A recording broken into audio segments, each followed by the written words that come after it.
और इसी बीच जानकारी है, केंद्र सरकार ने चूंकि बुलाई है सर्वदलीय बैठक और थोड़ी ही देर में संसद भवन के अंदर ये बैठक होने वाली है।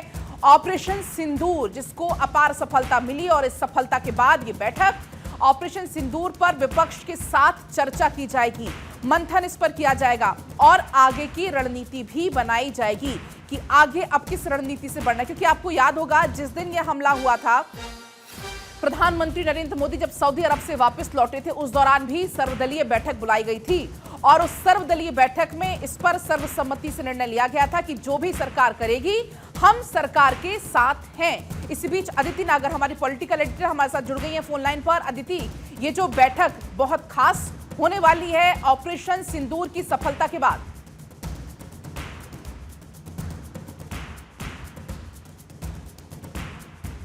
अदिति जी, क्या आप सुन पा रही हैं मुझे? जी अदिति, बिल्कुल मैं आपको सुन पा रही हूँ। दो महत्वपूर्ण बैठकों का जिक्र आपने किया, एक एनएसए अजीत डोभाल और प्रधानमंत्री मोदी की मुलाकात और दूसरा 11 बजे सर्वदलीय बैठक। के दोनों ही बैठकें बेहद महत्वपूर्ण हैं। देखिए, एनएसए अजीत डोभाल की जो मुलाकात है वो इसलिए चल रही है क्योंकि लगातार अपडेट, देखिए सबसे पहले जिस ठिकानों पर भारत ने कल अटैक किया 1:05 से 1:30 बजे तक, वो इंटेलिजेंस के सपोर्ट, इंटेलिजेंस की जानकारी और साथ में सैन्य सपोर्ट और तमाम तरीके से किया। लेकिन उसके बाद की क्या गतिविधि है, अमेरिका पाकिस्तान किस तरीके से क्या आगे की गतिविधि रहेगी, जो आतंकवादी ठिकाने नस्ते नाबूद हुए हैं उसके बाद की क्या गतिविधि है, तो हर एक चीज के लिए एनएसए की जो मुलाकात है, क्योंकि एनएसए लगातार हर एजेंसी से, एनआईए से, इसके साथ साथ जो इंटेलिजेंस है वहां से, रॉ से, तमाम लोगों से बातचीत करके। और देखिए कल की रात बहुत खास थी। कल की रात ये माना जा रहा था कि पाकिस्तान असिमेट्रिकल तरीके से रिटेलिएट कर सकता है जैसे उसने दिन भर किया, लेकिन कल की रात पूरा भारत जो एलओसी है वहां पे भारत के जो सैन्य सेना थी वो पूरी चाक चौबंद थी।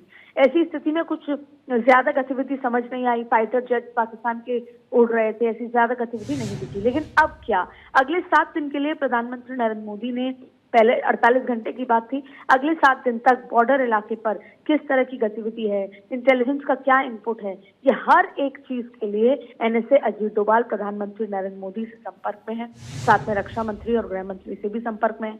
वहीं पर गृह मंत्री देश के अंदर की सीमा के अंदर की किस तरीके से जो लोग हैं, आम जनता है, उनको कैसे सुरक्षित रखा जाए।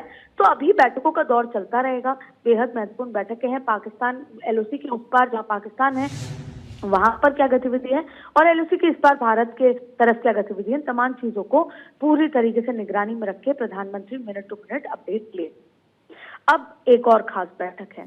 देखिए, इस बार जब पिछली बार आप देखिए उरी अटैक हुआ, पुलवामा हुआ, बालाकोट एयर स्ट्राइक्स हुई, लेकिन कभी भी आपने ये नहीं देखा होगा कि सर्वदलीय बैठक हुई। लेकिन इस बार तमाम गतिविधि जो की गई है भारत के द्वारा, उससे पहले सर्वदलीय बैठक कई दिनों पहले हो गई थी, रक्षा मंत्री की अध्यक्षता में हुई।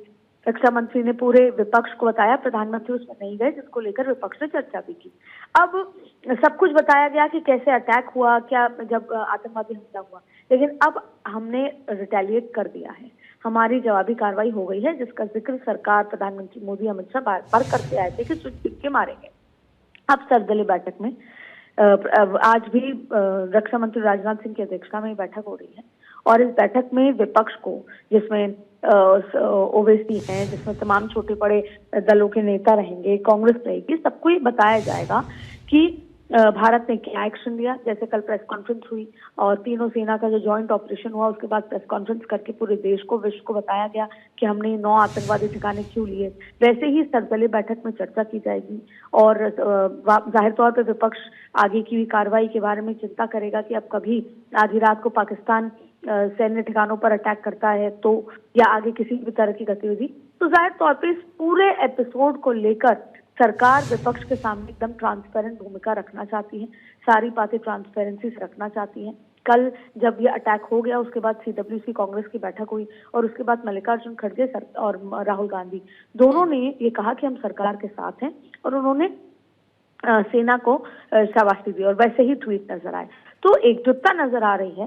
सरकार का इस सर्वदलीय बैठक का जो तरीका है वो बेहद खास है। अब ऐसे में आज सर्वदलीय बैठक में क्या कुछ होता है, क्या बयानबाजी उसके बाद आती है, और अभी तक तो कांग्रेस का स्टैंड सरकार के साथ ही है, जिससे न सिर्फ देश में बल्कि पूरे विश्व में भारत की अखंडता का मैसेज बड़े स्ट्रांगली गया है। ठीक है दीदी, आपके पास अभी लौटेंगे क्योंकि इसी बीच जानकारी ये भी है कि इस बैठक में शामिल होने के लिए केंद्रीय गृह मंत्री अमित शाह पहुंच चुके हैं, क्योंकि अब से बस थोड़ी ही देर में संसद भवन में ये बैठक शुरू होनी है। ऑपरेशन सिंदूर की सफलता के बाद ये बैठक